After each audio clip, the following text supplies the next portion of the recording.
Welcome down to my 9-foot homemade oak bar. Pour yourself a cold one. You are listening to Bucs in the Basement. My name's Chris, and Craig here is the biggest Pirates fan you'll ever meet. Let's talk Pirates baseball now. Welcome to Bucs in the Basement. Now I see the changes in this town. They change, they say one thing, but then the next day it's different. They change, but they don't know what they want. All they do is change. Going left, going right, travel day, travel night. That's where we'll go. No excuses, no goodbyes, no one cries, no one lies. We'll never know.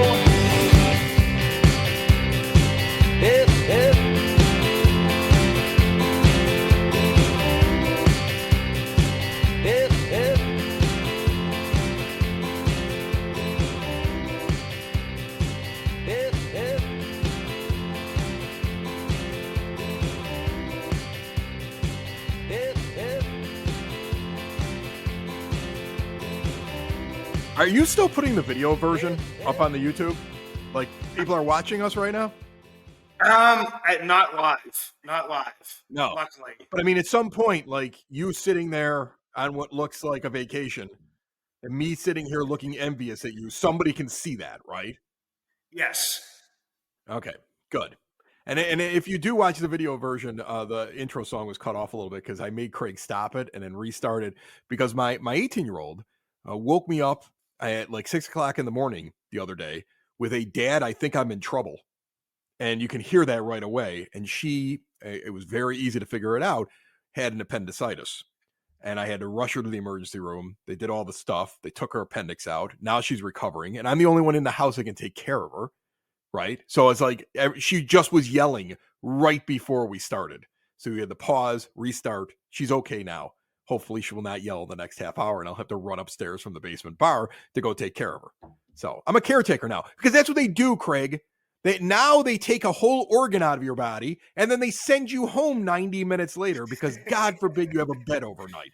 Let somebody else take care of you. Get out. We got your appendix. Appendix is in a bucket over here. You're luckily not in a bucket. You get to live. And now you're on your way home and somebody else will take care of you. Here's some meds. Get the hell out. That's modern medicine for you now these days. And it sounds like the Pirates pitching to a degree. I mean, it's like, get in here. We'll give you a cutter. We'll give you a slider, maybe, and then like get out on the mound. And if it works out, then it does. But if it doesn't, then I guess you're on to the next team. But I mean, we'll see what happens, Chris. I mean, the biggest thing here is like spring training over reactions over reactions.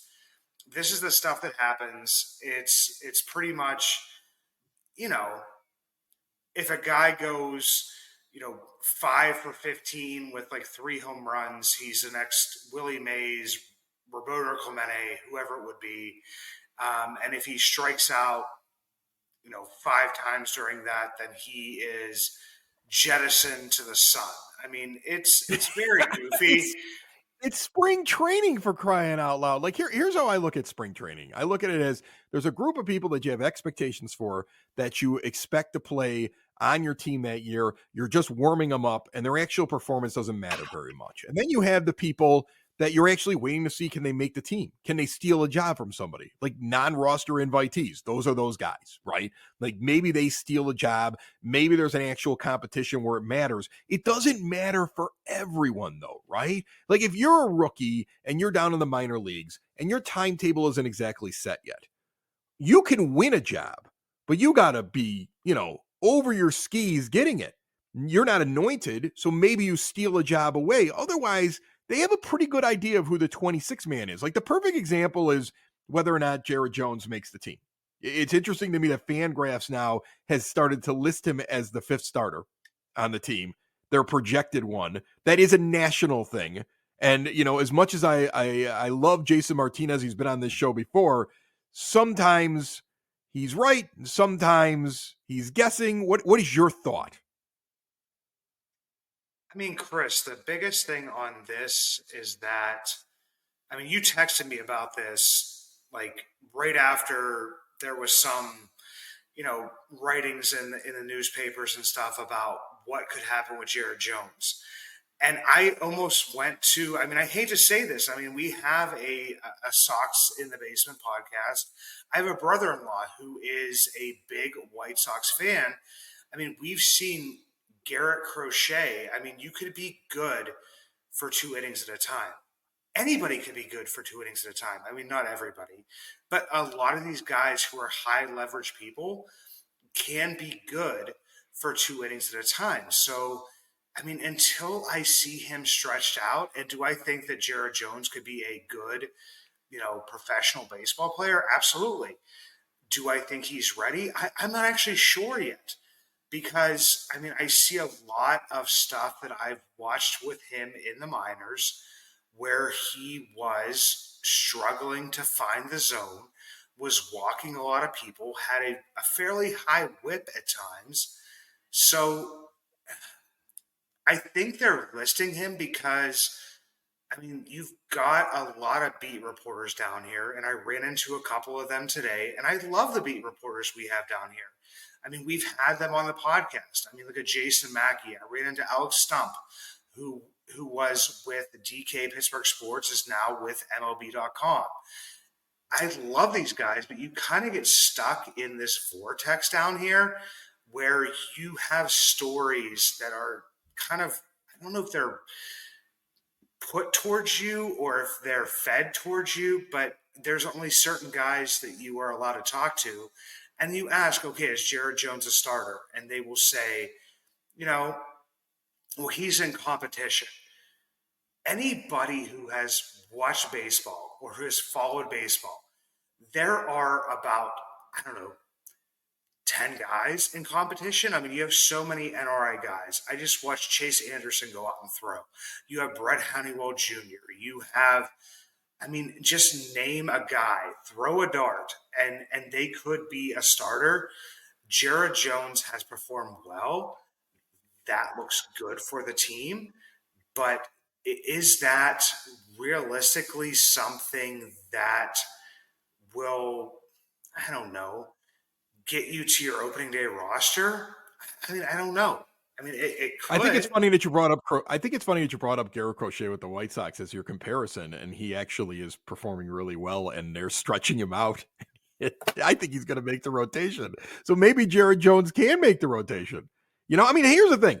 I look at it I'm looking at the national people now starting to eat up the possibility that this guy could make the rotation. And look, he's had how many appearances now? He's had 4 appearances. He's had 4 appearances in spring. He started Yeah. one game.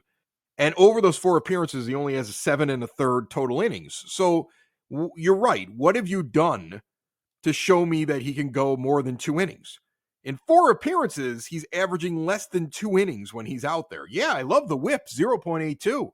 And again, I don't put a ton of stock into spring numbers because if I did, I would say Mitch Keller shouldn't even be on the staff because he has not been very good. If you look at the what is it, 3 appearances that he's had so far and 8 total innings, right? Like his numbers were, but I don't expect him to do that all year long.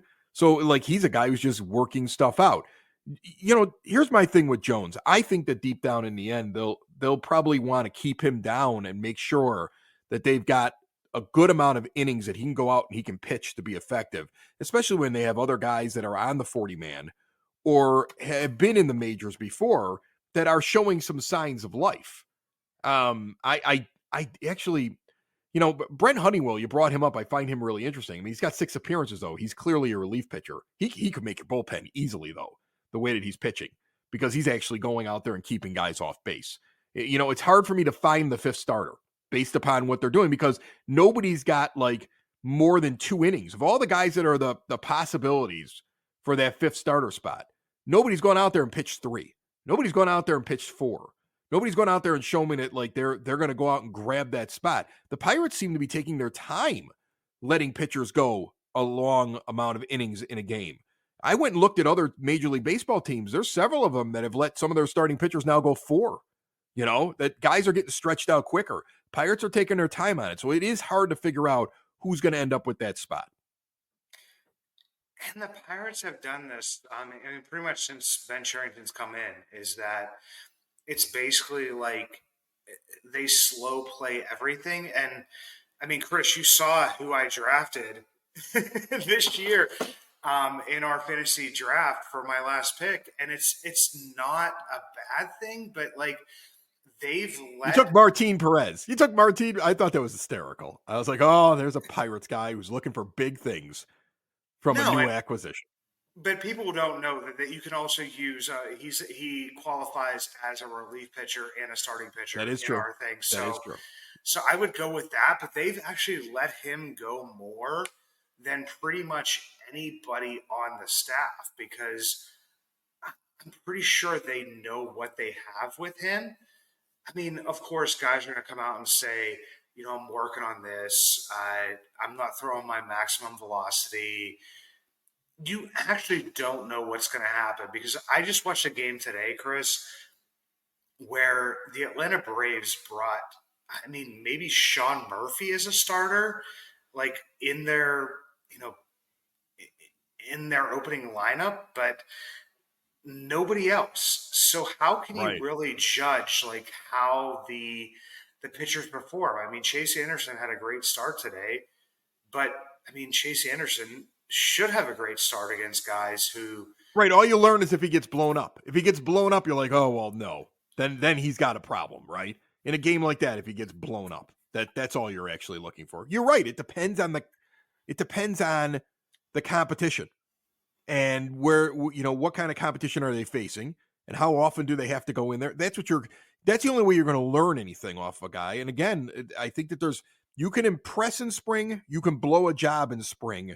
Most guys though are working things out. And again, I like the idea of Jared Jones in there just as much as the next guy because it answers that question that I keep having of what are you really doing at the back end of that rotation. But doesn't it feel like he's been fed to the press because the general manager didn't go out and get another pitcher and he spent a lot of money on a relief pitcher in free agency instead of bringing in another that is starter? tough, Chris.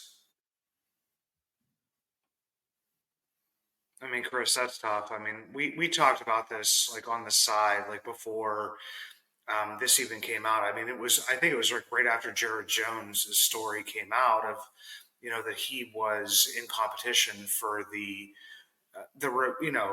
for the rotation, which would be like, a 4 or 5 on that rotation. And this kind of goes back to, what we've talked about previously, which was that you didn't go out and get enough guys. I mean, is Jared Jones possibly, a starting pitcher in Major League Baseball? I mean, I would hope so. Did he show me enough in AAA that he would be, you know, just an answer? No, he didn't. I mean, I I mean, had it felt like it came out of the blue, right? It felt like something that all of a sudden came out of the blue after we were questioning what they did with their rotation. And then all of a sudden it was like, hey, we got a guy that was already in house that may be able to do this, but I don't think he's showing enough. Like, besides Jared Jones, looking at him while you're down in Bradenton, how long are you down there for? I am down here until Friday morning, so I'm going to see that. I saw this game today. I will see the game in Dunedin tomorrow, and then I will see the game here on Thursday with the prospect, the spring breakout game on Thursday. What is the goal for you? Is it looking at specific battles, and if so, who are you looking at, or is it pressing the flesh and getting to see some of the guys that you talk to all year long and seeing if you can glean anything that we can't figure out normally just in the course of our normal podcasting? I mean, I was actually hoping to see Henry Davis catch. I mean, that's one of the biggest things I've wanted to see like live, because the last game I saw Henry Davis catch, I mean, he's serviceable, but I mean, there was at least 4 pitches that he absolutely just dropped, like missed. Like I don't know where to say that anywhere else other than here. I don't think that I don't want to read too much into that, but I mean, also saw that in Altoona. So I mean, like I don't want to see a catcher go out there and just absolutely just miss pitches. I mean, when you're watching a spring training game, I mean, how many of us are watching it that closely where you're seeing like every play that happens, everything that's going on? I mean, luckily yesterday before I came down, like Henry Davis was catching, I was sitting there with, my oldest son and was saying, I want to watch Henry Davis catch. So he sat there with me and I watched him just absolutely drop like 4 pitches. Like that shouldn't happen during a major league game. So that's like one thing I want to see is to see him catch. I want to see Jared Triolo versus Leo Pagero. I mean, I stated on this, our show a couple weeks ago that I wanted to see, Jared Triolo be the starting second baseman. Everybody knows that he may fit better because he can play multiple positions. But at some point in time, when a guy is the best player, you need to give him that position.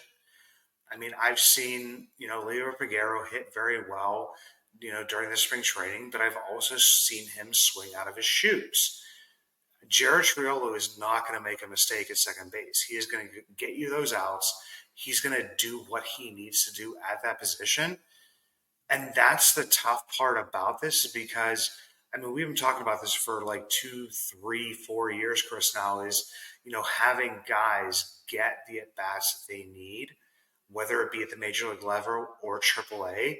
So that's where, like, Jared Triolo, like, maybe pushed to a utility role just because it will give other guys at bats and he can kind of bounce around. But then I like look at it and I'm like, how many days are these guys taking off? Like, if he's honestly your best player at second base and then you're going to bounce him around, like Brian Hayes isn't going to take time off in the first week. Oh no, Cruz is going to take time off in the first week. I mean, maybe Roddy Tellez, but then like how many starts are you actually getting this guy? And if he's the best player and he's actually performed at the major league level, I just don't know how you don't. I mean, maybe, Pirates fans will be like out of their minds, but like keeping a player like Alika Williams on the bench for a little bit until some guys, press their way up and just give them, those minimal at bats as opposed to, not giving, Leo Pagero those at bats. I mean, these are good problems to have, but I understand why people are like kind of frustrated about it to a degree, just because, you want to see a lot of these players get a decent amount of at bats and not be sitting there on the bench. But I mean, we've seen the Pirates be competitive at times, and these guys, there are bench players. If Leo Pagero has to be a bench player for a year, it's not the end of the world. Jared Triolo has to be a bench player for a year. It's not the end of the world.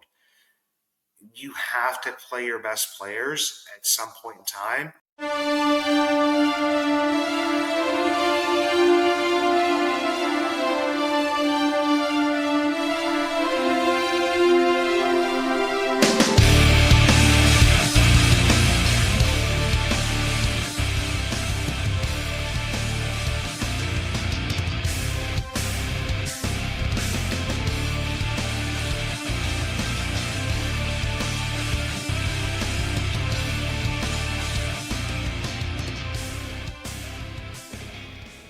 If you ever see me out and about in Pittsburgh, you will always recognize me, and not just because of the white beard, but also because of the Y that is always on top of my head, the hat I always wear. The Yins brand, proud partners with Bucs in the Basement. 3 dynasties, 1 brand, Yins. Finally, 1 brand to rep all black and gold. Follow at Shop Yins for new merch drops and giveaways. Order online at www.shopyins, the emphasis on the 2 Z's, high quality comfort, lightweight materials, a new modern look for the black and gold, made for Yins by a Yinzer. You need to start playing the guys that belong in the roster, and development comes when a guy forces his way into the roster. And I think that's what you're trying to say there. And I get what you're trying to say. Look, if you go around the horn on this team, okay, you have a first baseman, Rowdy's over there at first. You have a shortstop at O'Neill Cruz. That's his job. Okay, you got Brian over at third. That's his job. Brian Reynolds is in the outfield. That's his job. Jack Sawinski's in the outfield. He's got that. That's his job. Okay, you've got a bunch of different spots that are already filled in. Okay, you've got a few guys that you're going to have to make the decision. Is this the person that we want to start the season off with? Because we believe that he gives us the best chance to win. And I think that that's what you have to do. You have to go with the guy that gives you the best chance to win.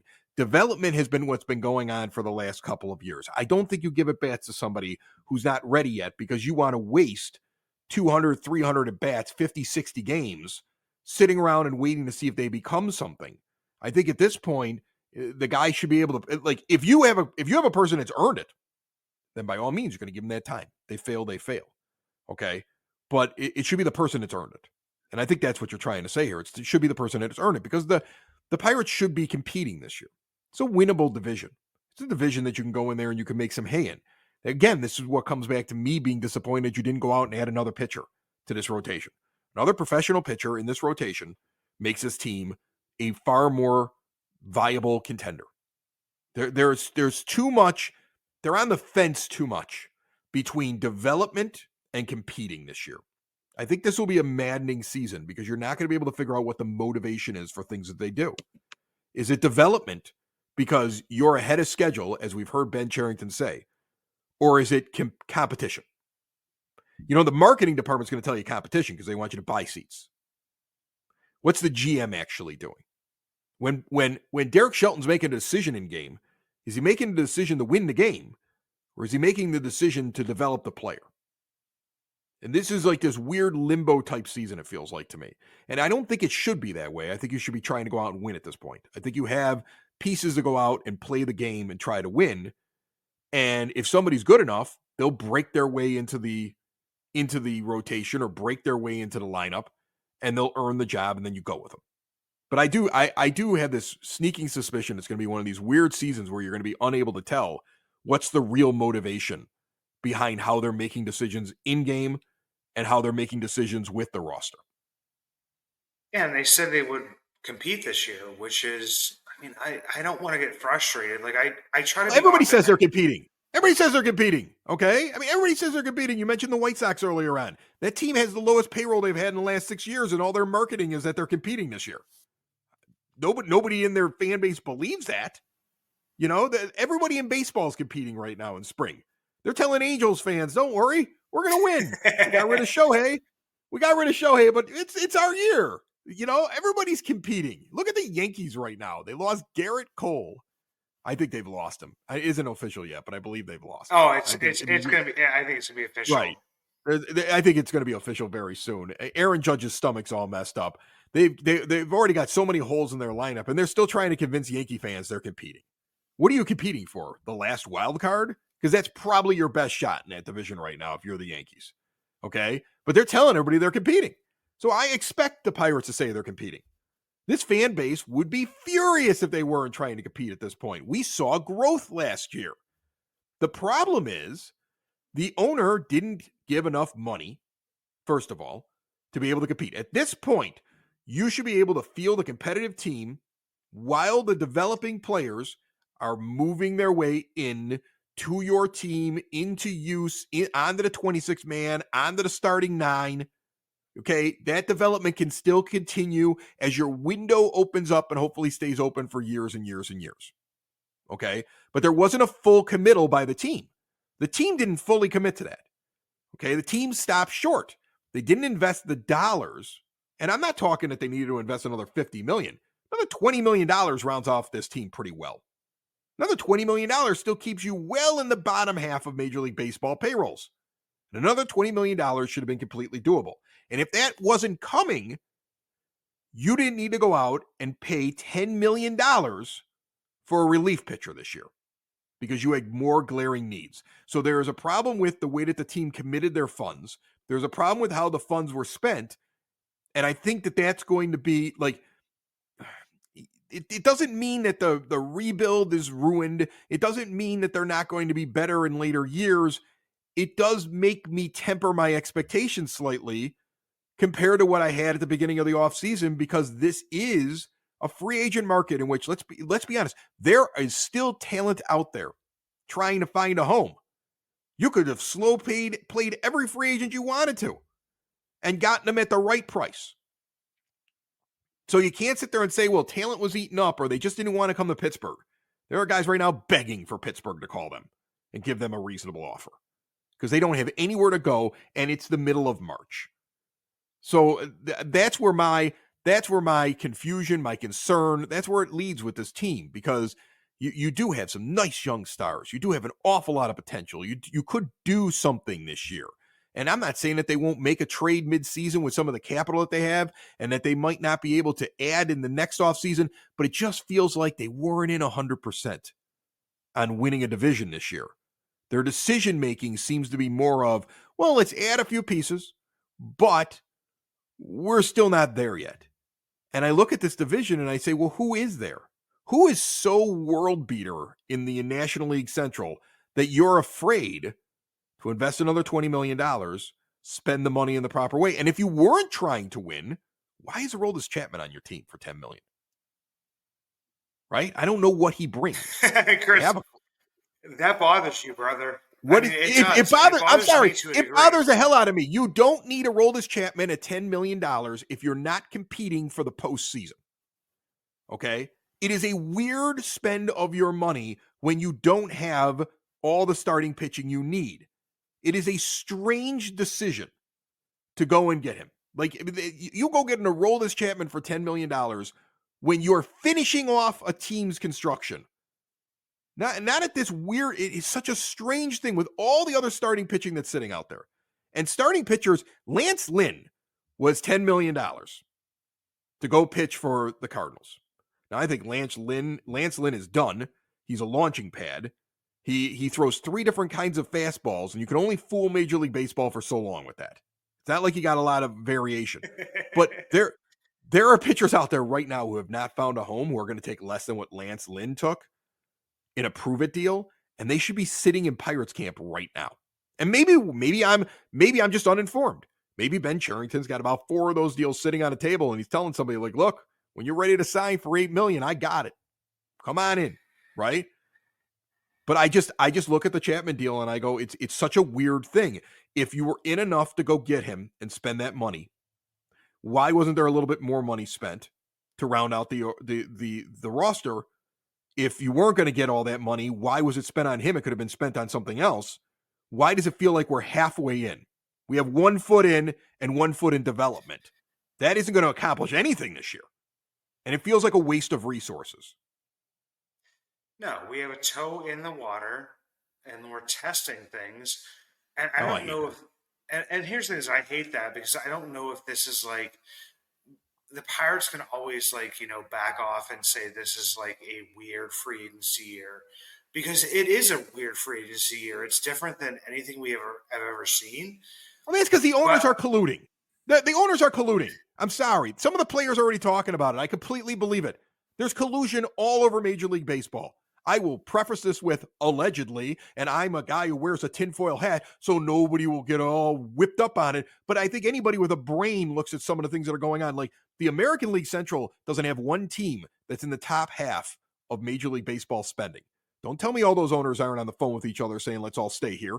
I don't believe anything other than the fact that that's a real thing. All right. You see certain divisions that everybody spends and certain divisions where they don't spend. It's got nothing to do with their market size. It has to do with, hey, what are we all going to do here?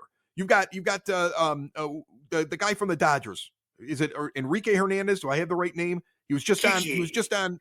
Yeah. Kiki. Yeah. Kiki Hernandez. Kiki Hernandez was just on a podcast with a bunch of different baseball guys, Foul Territory.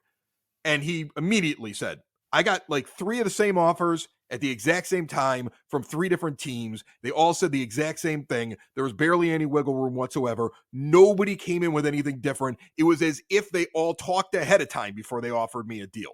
If free agency is weird, it's because when the players caved, and we all wanted them to because we wanted baseball on time, remember? But when the players caved, the owners had advantages. And we're seeing the result of that right now. For the same reason that when they go to their rules committee, strangely, the owners have more votes than the players. So the owners really run the entire thing. Remember when they did that too? I was like, oh, so the owners get 2 more votes than what the players get on this committee? well, then the players will never get anything they want on the rules committee. And that's how it's worked. Okay? You don't become billionaires by being stupid. So that's why it's weird. It's weird because there's weird stuff going on. Unprovable weird stuff in the only business in this entire country that just benefits from an antitrust law and takes full advantage of the entire thing. That's baseball, a place that used to have a commissioner that was appointed from outside of the owners and given a lifetime appointment so he couldn't be influenced. And then when the commissioner died back in the 80s, or was it the early 90s when A. Bartlett Giamatti died? The 90s? When he died, they were like, well, we're not going to have any more of that nonsense. Let's put an owner in there as the commissioner. And Bud Selig walked in the door. And it's always been different ever since then. Rob Manfred doesn't even like baseball. If you listen to him talk, I don't even think he enjoys watching the game. He's just a guy that's in there protecting the interests of the owners. So if you want to know why it's weird in free agency, that's why. Sorry. That's my rant. I just like every time I look at the state of baseball, sometimes I want to pull my hair out. And it just undercuts what the issue is with the Pirates. The Pirates are a team owned by a billionaire that isn't spending any money, that has an opportunity to spend money and isn't spending money. That's a completely separate issue than how Ben Cherington spends the money he's given. I hold him responsible for how he spends the money from the cheapskate. I hold the cheapskate responsible for putting him in the position in the first place, and that's why there's one toe in the water here. After years and years of this team, doing nothing? I mean, how many years are Pirates fans really going to sit around and wait? All that's going to be left are the ones that don't even understand the game. They just go there for the pretty colors and fly in the flag. Because anybody that knows anything about baseball is getting sick of this team. Well, Chris, the two things I'm thinking of is that Paul Giamatti is Albert Giamatti's son, and my favorite M. Night Shyamalan movie is Lady in the Water, which is not everybody else's favorite, M. Night Shyamalan movie. My second thing that I'm thinking about is that, Jared Jones has pitched well enough to be in consideration for the starting rotation that has been set up, by Ben Cherington, by Derek Shelton. You might as well pitch him. If you're going to dip a toe in the water, then just pitch him.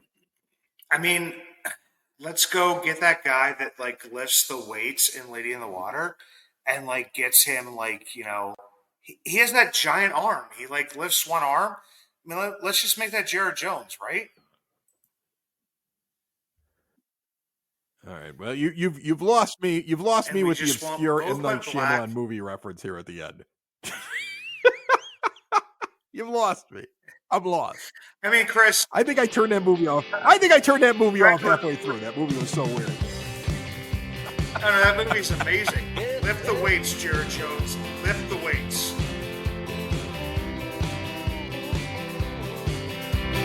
Now I see the changes in this town. They change, they say